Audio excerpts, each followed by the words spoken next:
My ex put me through a lot of bullshit then relentlessly cheated on me. So I plotted for his side chicks to fight each other while I play dumb, sit in the shadows and enjoy the chaos. Yeah, it's over, but it ended with a delicious boom. Kind of irrelevant. I, 28, have been in what I thought was a serious relationship for a year now with this man, 25. There has been loads of drama, disagreements, and he would leave his 4-year-old son with me on multiple occasions. I am childless and I don't plan to have children, so I thought it would be ideal to be with a man who already has kids, so he will not want any with me. His child and I don't speak the same language and I'm essentially a stranger to this child, so it was quite frustrating babysitting him. Then additionally his child would wet the bed, refuse to eat and generally misbehave when he leaves me with the child. Again, I couldn't discipline the child properly due to a language barrier. This man, P, would berate me for not immediately bonding with his child. Everything I did wrong regarding his child and etc. P has not been a physically present father in his child's life from ages 0 to 4. So I told him, you're just projecting your self-doubt and frustrations onto me. Because if anyone should be bonding with this child and parenting him properly, it's you first, and then I follow your lead. He had the gall to tell me, you're not fit to be a mother. Like that was supposed to hurt my feelings. I was thinking, duh. That's why I don't plan to have kids. Then he asked me, where is your motherly instinct? In the moment I couldn't manage to ask him, where is yours? Because that comment alone threw me for a loop. Me? What motherly instincts? From where? I don't have kids. I don't want to birth kids. P. Well, what about the motherly instincts from your mother? Me. WTF. You know I did not even grow up with my mother, so instincts from where? Now he could have been an asshole all along, or I only took note of it after this argument. But he did come back to me and apologized for having unreasonable expectations of me. Then he confessed he wanted me to be the child's mother, which is literally impossible. That boy already has a mother, and I also asked him, what is a mother to you exactly?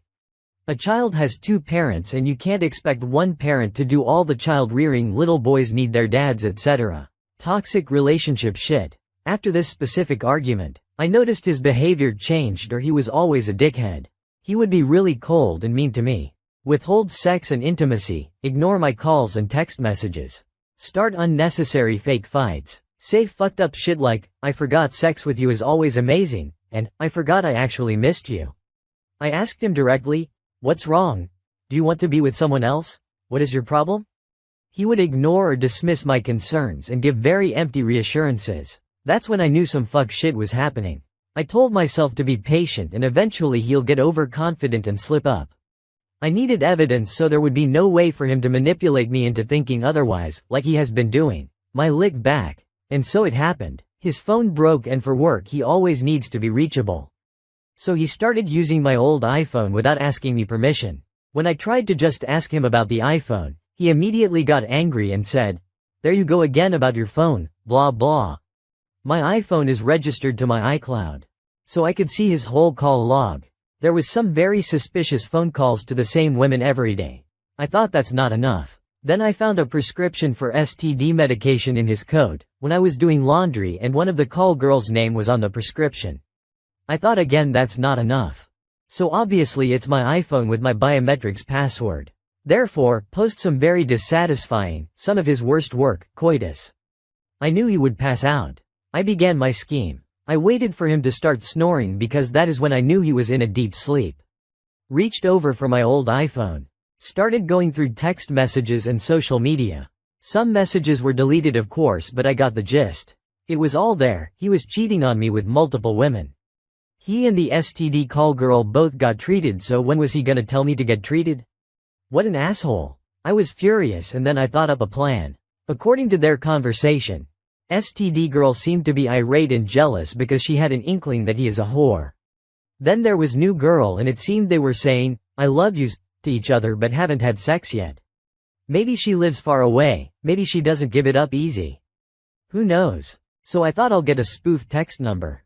Text STD girl with all the contact details of new girl, and the text went something like, hi, insert name, you've been trying to reach P, right? Text, new girl, her number is 4x, he's been with her this whole time while ignoring you.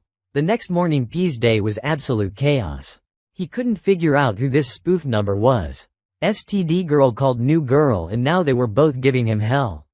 He was anxious the spam number would text me next since they are revealing all the horse shit he has been up to. I pretended like I didn't know a thing. I also texted myself with the spoof number, "Hey, are you up? Ask your man who STD girl is." He suspected I was behind it all but I was coy. Some other BS happened and then I confronted him with tears, yelling and the works. Told him after that anonymous text message and the STD medication prescription obviously he is cheating. He thinks STD girl did it. Last we spoke he was furious with her for blowing up his whoring just because she was bitter that she was a side chick, according to him. Meanwhile I'm just chuckling at him spiraling. Yeah, I'm heartbroken. Obviously this is the end of that fake-ass relationship. But I'm not the only one crying. We're all gonna be heartbroken. Womp womp sucks to suck. P.S. No, they're not call girls as in sex workers, I'm just making a pun.